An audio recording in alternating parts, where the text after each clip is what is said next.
إن الحمد لله نحمده ونستعينه ونستغفره ونؤمن به ونتوكل عليه ونعوذ بالله من شرور أنفسنا ومن سيئات أعمالنا من يهده الله فلا مضل له ومن يضلله فلا هادي له أشهد أن لا إله إلا الله وحده لا شريك له وأشهد أن محمدًا عبده ورسوله يا أيها الذين آمنوا اتقوا الله حق تقاته ولا تموتن إلا وأنتم مسلمون يا أيها الناس اتقوا ربكم الذي خلقكم من نفس واحدة وخلق منها زوجها وبث منهما رجالا كثيرا ونساء واتقوا الله الذي تساءلون به والأرحام إن الله كان عليكم رقيبا يا أيها الذين آمنوا اتقوا الله وقولوا قولا سديدا يصلح لكم أعمالكم ويغفر لكم ذنوبكم ومن يطع الله ورسوله فقد فاز فوزا عظيما أما بعد فإن خير الحديث كتاب الله وخير الهدي هدي محمد صلى الله عليه وسلم شر الأمور محدثاتها وكل محدثة بدعة وكل بدعة ضلالة وكل ضلالة في النار إن الله وملائكته يصلون على النبي يا أيها الذين آمنوا صلوا عليه وسلموا تسليما اللهم صل على محمد وعلى آل محمد كما صليت على إبراهيم وعلى آل إبراهيم إنك حميد مجيد اللهم بارك على محمد وعلى آل محمد كما باركت على إبراهيم وعلى آل إبراهيم إنك حميد مجيد أعوذ بالله السميع العليم وبوجهه الكريم وسلطانه القديم من الشيطان الرجيم من همزه ونفخه ونفثه بسم الله الرحمن الرحيم واعلموا أن فيكم رسول الله لو يطيعكم في كثير من الأمر لعنتم ولكن الله حبب إليكم الإيمان وزينه في قلوبكم وكره إليكم الكفر والفسوق والعصيان أولئك هم الراشدون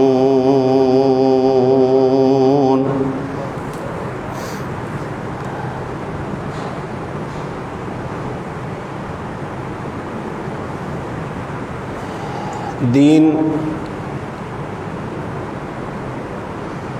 وہی اللہ کے ہاں مقبول ہے جو اللہ تعالیٰ نے اپنے رسول پر اتارا.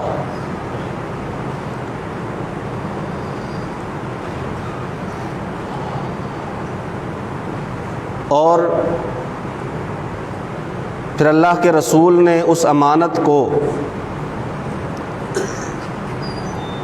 جیسے یہ دین بطور امانت رسول اللہ صلی اللہ علیہ وسلم کو دیا گیا، رسول اللہ صلی اللہ علیہ وسلم نے وہ امانت آگے صحابہ کرام رضوان اللہ علیہم اجمعین تک پہنچا دی.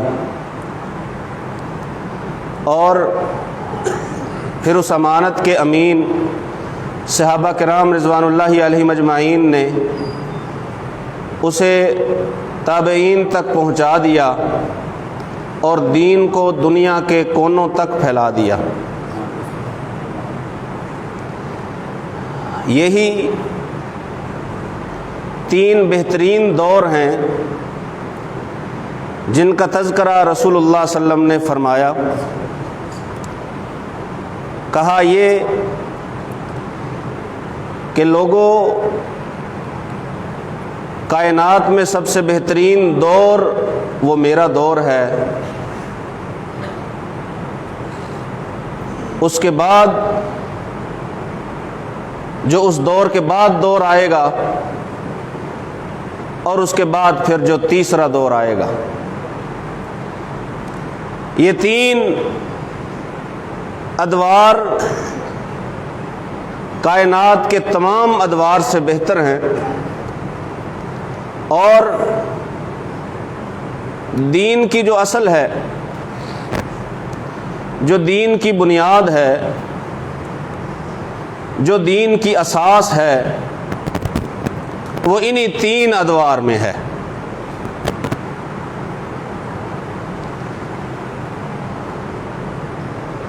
تابعین اپنے شاگردوں کو یہ نصیحت فرمایا کرتے کہ تم دین وہیں سے لو جہاں سے رسول اللہ صلی اللہ علیہ وسلم کے صحابہ نے لیا تھا، اور ساتھ ہی یہ کہتے کہ دین وہی ہے جو رسول اللہ صلی اللہ علیہ وسلم پر اترا۔ فما لم یکن یومئذ دینا لم یکن الیوم دینا، جو چیز اس دن، اس دور میں، جس دور میں رسول اللہ صلی اللہ علیہ وسلم کے صحابہ تھے، جو چیز اس دن دین نہیں تھی وہ آج دین نہیں ہو سکتی۔ انتہائی گہری بات کہ وہ عمل، وہ چیز جو رسول اللہ کے دور میں، جو صحابہ کے دور میں دین شمار نہیں ہوتی تھی، وہ آج بھی دین شمار ہوگی اگر دین لوگوں کی مرضی کا ہوتا، اسے جیسے مرضی پھیلا دیتے یا جیسے مرضی سکیڑ لیتے۔ اگر دین کو ہر ایک زمانے کے حساب سے پھیلا لیا جائے یا سکیڑ لیا جائے، اس میں کچھ چیزیں داخل کر دی جائیں یا اس میں سے کچھ چیزیں نکال دی جائیں، یا پھر دین کو جدتوں سے ہم آہنگ کرنے کے لیے کوئی بھی چیز اس میں داخل کی جائے یا کوئی بھی چیز اس سے خارج کی جائے، اس کی اجازت ہرگز نہیں۔ کوئی کمی اور بیشی اس دین میں کسی کی بھی مرضی سے ہرگز نہیں کی جا سکتی، کیونکہ یہ رسول اللہ صلی اللہ علیہ وآلہ وسلم کا دین ہے۔ رسول اللہ صلی اللہ علیہ وسلم نے فرمایا کہ لوگوں، میں تمہارے اندر 2 چیزیں چھوڑ کے جا رہا ہوں، جب تک ان دونوں کو تم مضبوطی سے پکڑے رکھو گے، تھامے رکھو گے، تو تم گمراہ نہیں ہو سکتے۔ یہ 2 چیزیں اگر انسان نے تھامی ہوئی ہوں، پکڑی ہوئی ہوں، ان پر عمل پیرا ہو، گمراہی کے سارے امکانات رد ہو جاتے ہیں۔ یہ دو چیزیں تمہاری طرف آنے والی گمراہی کو روک دیں گی، تم ان کی موجودگی میں گمراہ ہو ہی نہیں سکتے۔ وہ دو چیزیں کیا ہیں؟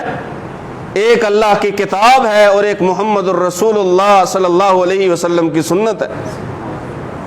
دو چیزیں، اور یہ دونوں اگر ہیں تو بندہ گمراہی سے بچا ہوا ہے۔ اگر ان دونوں میں سے ایک کو بندہ نکال دے گا، کہے گا کہ میرے لیے قرآن ہی قرآن ہے، کتاب اللہ تو ہے، رسول اللہ صلی اللہ علیہ وسلم کی سنت کوئی چیز نہیں ہے، وہ مومن نہیں رہے گا، گمراہی داخل ہوگی۔ اگر کوئی ان دو کو تین کرے گا پھر بھی گمراہی داخل ہوگی، پھر بھی داخل ہوگی۔ نہ دو کو تین کیا جا سکتا ہے، نہ دونوں میں سے ایک کو چھوڑا جا سکتا ہے، نہ کمی کی جا سکتی ہے، نہ زیادتی کی جا سکتی ہے۔ اور اللہ کی کتاب اور رسول اللہ صلی اللہ علیہ وآلہ وسلم کی سنت کے مجموعے کا نام دین ہے۔ یہی دین جب تک امت میں رہا، امت میں خیر رہی، یہ دین جب تک لوگوں نے اپنائے رکھا، اس وقت تک ایسے دینداروں کو بے دین لوگ دیکھ کے اس لیے اسلام لے آتے تھے کہ اگر ان کا دین انہیں اس قدر بہترین تعلیمات دیتا ہے تو اسے اپنانے میں حرج اور مذائقہ ہی کیا ہے۔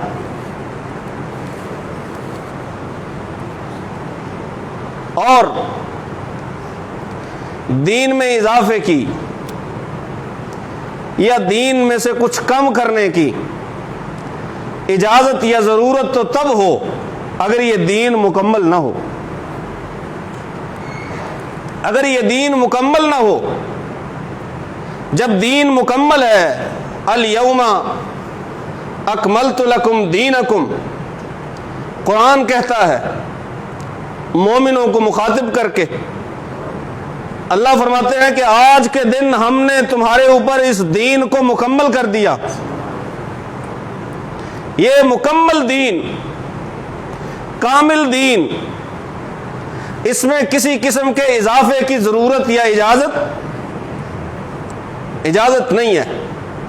جو چیز اللہ نے مکمل کر دی اور جس چیز کے اوپر محمد الرسول اللہ صلی اللہ علیہ وآلہ وسلم نے اپنی مہر لگا دی، اس چیز کو پھر آگے پیچھے نہیں کیا جا سکتا۔ اسی لیے حضرت عائشہ رضی اللہ تعالی عنہ فرماتی ہیں کہ جو شخص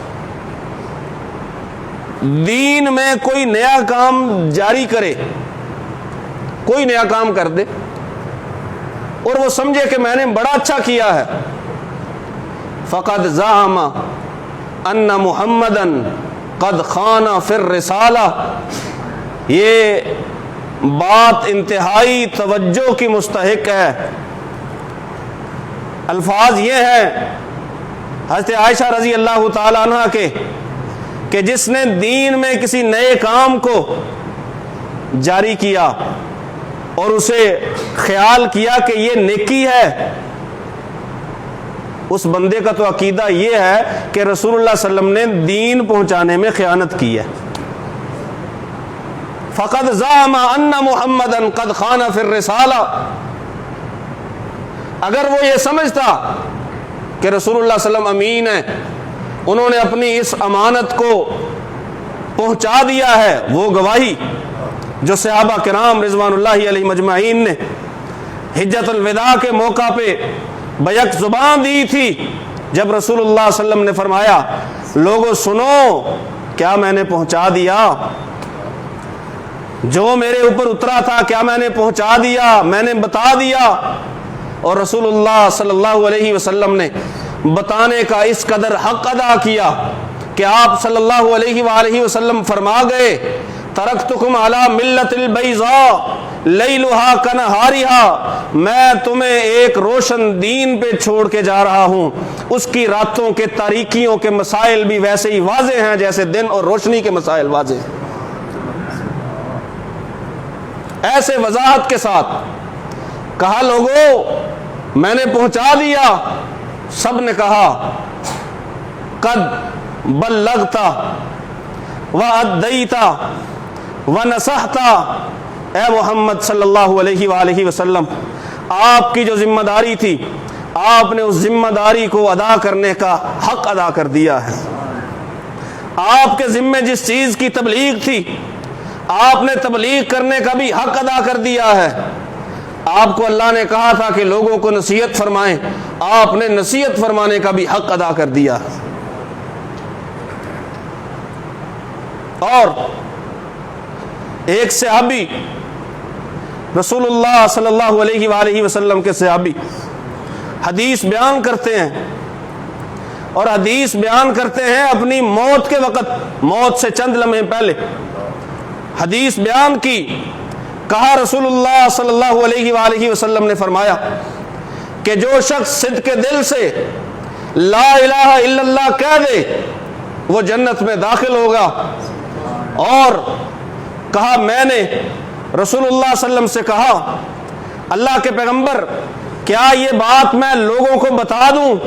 فرمایا ابھی نہیں، لوگ پھر اسی پہ ہی توکل کر کے بیٹھ جائیں گے، آگے عمل نہیں کریں گے، ابھی نہیں۔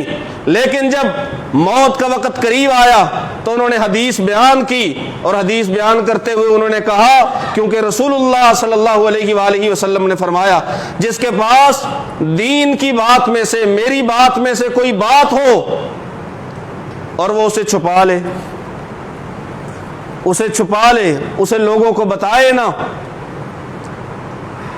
حق ہو اس کے پاس بیان ہی نہ کرے، لوگوں تک پہنچائے ہی نہ، بات ہی نہ کرے، قیامت کے دن اسے جہنم کی آگ کی لگام پہنائی جائے گی۔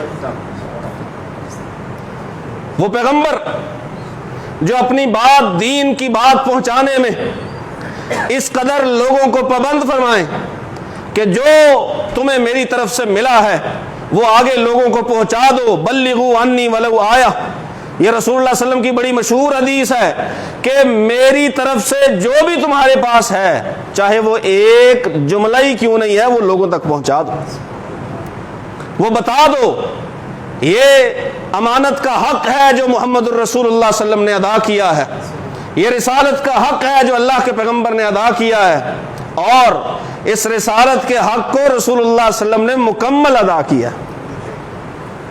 لہذا کوئی بھی شخص ایسی جرت نہ کرے کہ وہ دین رسول کو چھوڑ کے، وہ اسلام جو منزل من اللہ ہے، جسے اللہ نے اتارا ہے رسول اللہ صلی اللہ علیہ وسلم پر، اس اسلام کو چھوڑ کے اپنی مرضی کی چند باتیں انہیں دین سمجھ کے یا انہیں نیکی سمجھ کے دین میں داخل کر دے، دین میں داخل کر دے۔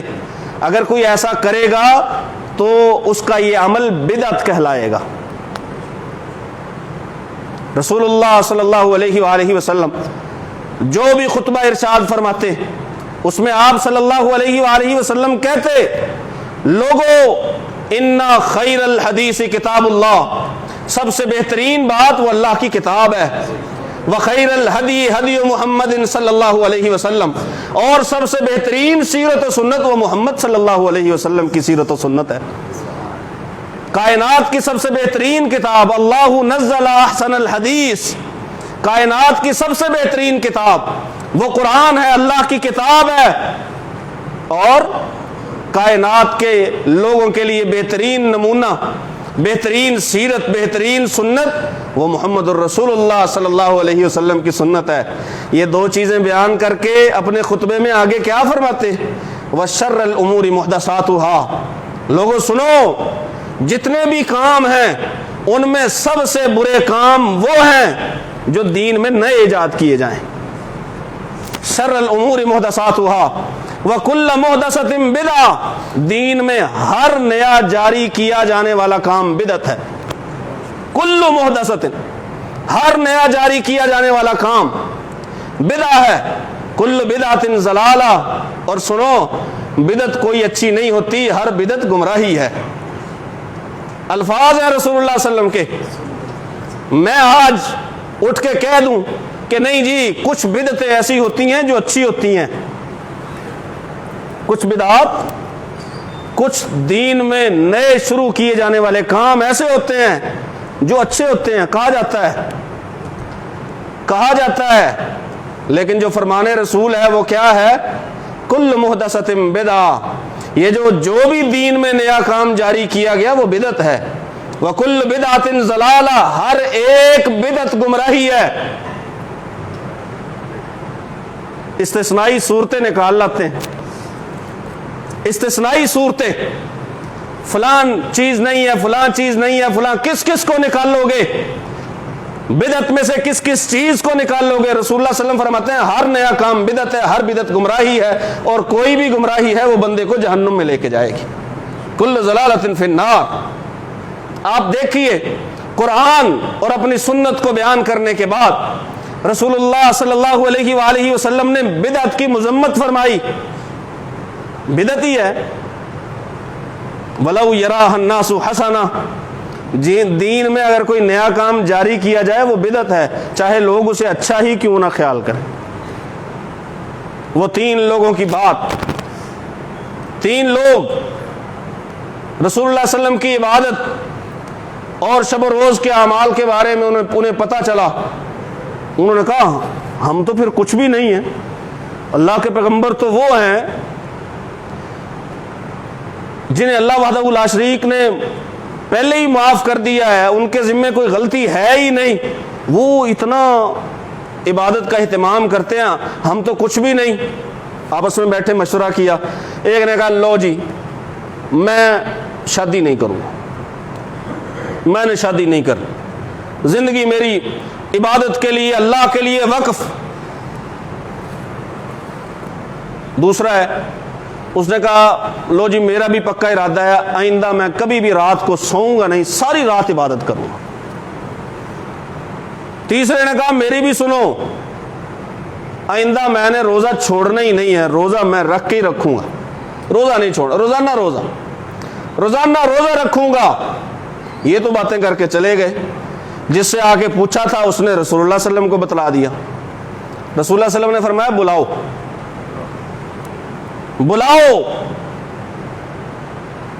بلایا گیا. تم نے یہ باتیں کی ہیں؟ کہا ہاں جی ہم نے یہ باتیں کی ہیں. باتیں کون سی تھی؟ ایک نے کہا تھا میں ساری رات نماز پڑھوں گا، کوئی بری بات نہیں. رات کے قیام کا اللہ وحدہ لا شریک قرآن مجید میں تذکرہ فرماتے ہیں. یا ایھا المزمل قم اللیل الا قلیلا نصفہ او انقص منہ قلیلا او زد علیہ ورتل القرآن ترتیلا ان ناشئۃ اللیل ہی اشد وطئا واقوم قیلا. تذکرہ کرتے رسول اللہ صلی اللہ علیہ وسلم رات کو اتنا لمبا قیام کرتے کہ دوران قیام رسول اللہ صلی اللہ علیہ وسلم کے پاؤں سوج جایا کرتے تھے، پاؤں پہ سوزش آ جایا کرتی تھی. یہی ارادہ تھا، رات کو جاگنا ہے، نماز پڑھنی ہے، کوئی برا ارادہ نہیں، دوسرے کا بھی کوئی برا ارادہ نہیں. روزانہ روزہ رکھوں گا، روزانہ روزہ. رسول اللہ صلی اللہ علیہ وسلم نے روزے کی فضیلت میں پتہ کیا فرمایا؟ جو بندہ ایک روزہ رکھ لے وہ جہنم سے اس قدر دور ہو جاتا ہے جیسے ایک کوا وہ پیدا ہوتے ہی اڑنا شروع کر دے اور ساری عمر اڑتا رہے، اڑتے اڑتے اس کی موت ہو جائے. یہ جہاں پیدا ہوا ہے وہاں سے لے کے جتنا فاصلہ طے کیا ہے اتنا اللہ وحدہ لا شریک بندے کو ایک روزے کی وجہ سے جہنم سے دور فرما دیتے. نفلی روزے کی بات ہے، فرضی روزے کا تو مقابلہ ہی نہیں. آ رہا ہے رمضان، اللہ رب العزت سب کو توفیق دے اس سے فائدہ اٹھانے کی. رسول اللہ صلی اللہ علیہ وسلم نے فرمایا جس نے رمضان المبارک کا فرض ایک روزہ بغیر کسی وجہ کے چھوڑ دیا، ساری زندگی روزے رکھتا رہے، اس روزے کے ثواب کو نہیں پہنچتا. ایک روزے کے ثواب کا اندازہ کیجئے کہ بندہ جہنم سے کس قدر دور چلا جاتا ہے. اور اگر رمضان کا ایک روزہ چھوڑ دیا ساری زندگی رکھتا رہے، 70 سال روزے رکھتا رہے، وہ ایک روزے کے اجر کو پہنچ سکتا؟ کہا اس قدر جہنم سے دور کر دی، کوئی اس کا بھی برا ارادہ نہیں تھا، میں روزے رکھوں گا، روزہ چھوڑوں گا نہیں، تیسرے کا بھی کوئی برا ارادہ نہیں تھا۔ اس نے کہا میں نے وقف کر دیا اپنے آپ کو، میں نے کر دیا وقف ساری زندگی کے لیے، ساری زندگی کے لیے، یہ 40 دن، مہینہ، 6 مہینے، 3 مہینے، 4 مہینے، وہ بات نہیں۔ اس نے کہا ساری زندگی کے لیے شادی نہیں کروں گا تاکہ دوسری مصروفیت رہے ہی نہ، ایک ہی مصروفیت رہے اور وہ رہے اللہ کی عبادت، کوئی برا ارادہ نہیں۔ رسول اللہ صلی اللہ علیہ وسلم نے کہا یہ باتیں کی ہیں؟ کہا جی ہم نے کی ہیں۔ آپ صلی اللہ علیہ وآلہ وسلم نے فرمایا ادھر میری طرف دیکھو، جو میں ہوں نا، میں سب سے زیادہ متقی میں ہوں، کائنات میں کوئی شخص رسول اللہ صلی اللہ علیہ وسلم سے زیادہ متقی نہیں ہے، کائنات میں کوئی کتاب اور کوئی دم وہ قرآن مجید سے زیادہ پر اثر نہیں ہے، رسول اللہ صلی اللہ علیہ وسلم سے بڑا متقی کائنات میں کوئی نہیں۔ کہا میں سب سے بڑا متقی ہوں، سب سے زیادہ اللہ کا ڈر بھی میرے دل میں ہے، سب سے زیادہ اللہ کے قریب کون؟ محمد الرسول اللہ صلی اللہ علیہ وسلم۔ سب سے زیادہ اللہ کے برگزیدہ کون؟ محمد الرسول اللہ صلی اللہ علیہ وسلم۔ اور سب سے زیادہ اللہ کا ڈر کس کے دل میں؟ محمد الرسول اللہ۔ کائنات میں کوئی شخص ایسا نہیں جو پیغمبر صلی اللہ علیہ وسلم سے زیادہ خشیت الہی رکھتا ہو۔ بات بتا دی کہ دیکھو سنو، میں سب سے بڑا متقی ہوں اور میں سب سے زیادہ اللہ سے ڈرنے والا ہوں۔ کوئی جتنی مرضی کوشش کر لے، کیا رسول اللہ صلی اللہ علیہ وسلم سے بڑا متقی بن سکتا ہے؟ سوال ہی پیدا نہیں ہوتا، سوچنا ہی غلط ہے، گمان کرنا ہی غلط ہے۔ اب فرمایا میں دیکھو متقی بھی میں، اللہ سے ڈرنے والا بھی میں، یہ جب رات ہوتی ہے نا، میں رات میں عبادت بھی کرتا ہوں، یہ نہیں کہ میں عبادت نہیں کرتا۔ اچھا یہ ہم ہیں جو رات کو عبادت نہیں کرتے، رسول اللہ صلی اللہ علیہ وسلم رات کو عبادت معمول تھا آپ صلی اللہ علیہ وسلم۔ وَمِنَ اللَّيْلِ فَتَهَجَّدْ بِهِ نَافِلَةً لَكَ، رات کو تہجد پڑھیے، یہ آپ کے لیے اضافی چیز ہے، اللہ وحدہ لا شریک نے فرمایا۔ آپ نے کہا رات کو میں عبادت کرتا ہوں لیکن میں سوتا بھی ہوں۔ اچھا سنو، میں روزے رکھتا بھی ہوں، روزے چھوڑتا بھی ہوں، یہ طریقہ رسول ہے۔ زیادہ لمبی، زیادہ تعداد میں عبادت کرنا اگر طریقہ رسول کے مطابق نہیں ہے، کسی کھاتے کی نہیں، جتنی مرضی عبادت کرو۔ یہ جو روایتیں ہیں، ایک ٹانگ پہ کھڑے ہو گئے، ٹھنڈے پانی میں کھڑے ہو گئے، تپتے سورج کے سامنے کھڑے ہو گئے، ٹھٹھرتی رات میں کھڑے ہو گئے سردی میں، کیا ان تکلفات کا رسول اللہ صلی اللہ علیہ وسلم سے کوئی ثبوت ہے؟ کنویں میں لٹک گئے، لٹکنے والی عبادت رسول اللہ صلی اللہ علیہ وسلم نے نہیں فرمائی۔ ایک ٹانگ پہ ٹھنڈے پانی میں سرد رات میں کھڑے ہو کے قیام کرنا، عبادت کرنا، یہ رسول اللہ صلی اللہ علیہ وسلم نے نہیں سکھایا۔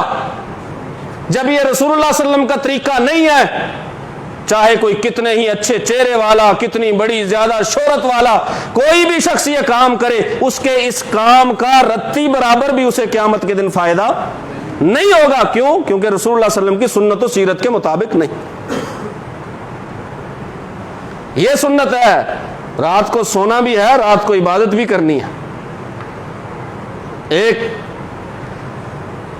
خاتون رسول اللہ صلی اللہ علیہ وآلہ وسلم سے مسئلہ پوچھنے کے لیے آ گئی، اللہ کے پیغمبر صلی اللہ علیہ وسلم فلاں مسئلہ، آپ رسول اللہ صلی اللہ علیہ وسلم مسائل بتلائے، آپ نے اسے اس کے خاوند کے بارے میں پوچھا، انہوں نے کہا جی بندہ بڑا اچھا ہے، رات قیام میں گزار دیتا ہے، دن روزے میں گزار دیتا ہے، رات قیام میں، دن روزے میں۔ رسول اللہ صلی اللہ علیہ وسلم نے بلایا، ادھر آؤ، ادھر آؤ، بات سنو۔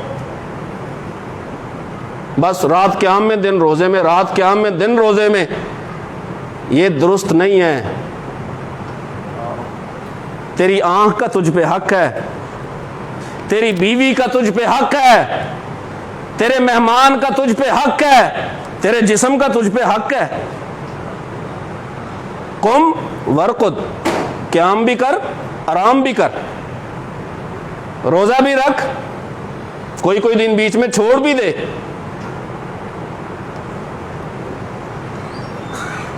رسول اللہ صلی اللہ علیہ وسلم نے فرمایا میں روزے رکھتا بھی ہوں چھوڑتا بھی ہوں، یہ سنت ہے رسول اللہ صلی اللہ علیہ وسلم۔ اور رسول اللہ صلی اللہ علیہ وسلم نے فرمایا جو لگاتار روزے رکھتا ہی جائے چھوڑے ہی نہ، فرمایا اس نے یوں سمجھو ایک بھی روزہ نہیں رکھا، ایک بھی روزہ نہیں رکھا۔ لا صوم من صام الدہر یا لا صام من صام الدہر، جو ساری زندگی روزے رکھتا جائے اس کا ایک بھی روزہ نہیں۔ سب سے بہترین رسول اللہ صلی اللہ علیہ وسلم وہ داؤد علیہ السلام کے روزے تھے، ایک دن رکھا کرتے ایک دن چھوڑا کرتے، ایک دن رکھا کرتے ایک دن چھوڑا کرتے، ایک رکھ لیا ایک چھوڑ دی۔ مہینے میں 6 رکھیے، سوموار اور جمعرات کا رکھیے، مہینے میں 8 ہو جائیں گے، 10 بھی ہو جائیں گے، سوموار اور جمعرات کا رکھیے، مہینے میں 3 رکھیے، چاند کی 13، 14، 15 کا رکھیے، یہ سنت ہے رسول اللہ صلی اللہ علیہ وسلم کی۔ مہینے میں 3 رکھیے یا ہر ہفتے 2 رکھیے، یہ سنت ہے رسول اللہ صلی اللہ علیہ وسلم کی۔ رسول اللہ صلی اللہ علیہ وسلم نے فرمایا میری سنت یہ ہے کہ میں روزے رکھتا بھی ہوں چھوڑتا بھی ہوں۔ تیسرے کو کہا سنو میں نے شادیاں بھی کی ہیں، اور ساتھ ہی فرمایا جو میری سنت سے منہ پھیرے گا اس کا مجھ سے کوئی تعلق نہیں ہے۔ طریقے عبادت کے سنت نے سکھا دیے، سمجھا دیے۔ رسول اللہ صلی اللہ علیہ وسلم نے ایک بار نماز پڑھائی، نماز پڑھانے کے بعد آپ نے نمازیوں کی طرف رخ انور پھیرا، یہ عادت تھی رسول اللہ صلی اللہ علیہ وسلم کی، نماز پڑھاتے اور نمازیوں کی طرف منہ کرتے، اور آپ صلی اللہ علیہ وآلہ وسلم نے کچھ باتیں کی، کچھ نصیحت کی۔ ایک صحابی کھڑے ہوئے، اللہ کے پیغمبر صلی اللہ علیہ وآلہ وسلم آج تو ایسا واعظ تھا کہ آنکھیں رو پڑی، دل خوف زدہ ہو گئے، دل ڈر گئے، کانپ گئے، یہ کیفیت ایسی بنی پڑی ہے، آپ ہمیں کوئی نصیحت کیجئے۔ رسول اللہ صلی اللہ علیہ وسلم نے فرمایا میرے بعد تم دیکھو گے کہ اختلاف بہت زیادہ ہے، من یعش منکم بعدی فسیری اختلافا کثیرا، بہت زیادہ اختلاف دیکھے گا۔ تو اختلاف کی صورت میں کیا کرنا ہے؟ علیکم بالسمع والطاعہ، بات کو سنو اور فرما برداری کرو، رسول کی بات کو سنو اور مانو، اور ساتھ ہی کیا فرمایا؟ علیکم بسنتی، میری سنت پہ پکے رہو، بسنت الخلفاء الراشدین المہدیین، اور وہ خلفاء جو خلفاء راشدین ہیں ہدایت یافتہ، ان کی سنت پہ قائم رہو۔ اور ساتھ ہی رسول اللہ صلی اللہ علیہ وسلم نے فرمایا اسے مضبوطی سے پکڑو، عضو علیہا بالنواجذ، اگر ہاتھوں سے پکڑنے میں کمزوری محسوس ہو، چھوٹنے لگے تو اس پہ داڑیں گاڑ دو، دانتوں سے پکڑ لو۔ یہ رسول اللہ صلی اللہ علیہ وسلم کی سنت، صحابہ کی سنت چھوٹنے نہ پائے۔ آج امت بہت زیادہ اختلاف دیکھتی ہے، جگہ جگہ اختلاف ہیں۔ آپ ایک ہی اختلاف کو تھوڑے سے کو لیجئے، مساجد میں چراغاں کرنا اور جھنڈیاں لگانا، یہ پہلے نہیں تھا، یہ اب ہے۔ اچھا اگر کوئی اس میں فیصلہ کرنا چاہتا ہے، یا یہ جو 27 رجب کو رات کی فلاں فلاں فضیلت ہے بیان کی جاتی ہے، یا 15 شعبان کی رات کی عبادت کی اور روزے کی جو فضیلت بیان کی جاتی ہے، آپ اسے رسول اللہ صلی اللہ علیہ وسلم اور صحابہ کی سنت کی اور سیرت کی روشنی میں دیکھیے، ان کی روشنی میں دیکھیے۔ اگر واقعی صحابہ کرام اور رسول اللہ صلی اللہ علیہ وسلم نے یہ کام کیے ہیں، مساجد میں چراغاں کرنا، بتیاں بے شمار لگانا، سجانا اور جھنڈیاں لگانا، رسول اللہ اور صحابہ نے کیے ہیں، پھر تو واقعی کرنے چاہیے۔ اگر نہیں کیے تو پھر یاد رکھو یہ اضافہ ہے، ہر اضافہ بدعت ہے، ہر بدعت گمراہی ہے، ہر گمراہی جہنم میں لے جانے والی ہے۔ اللہ سے دعا ہے اللہ سن سمجھ کر عمل کی توفیق نصیب فرمائے۔ وما علیہ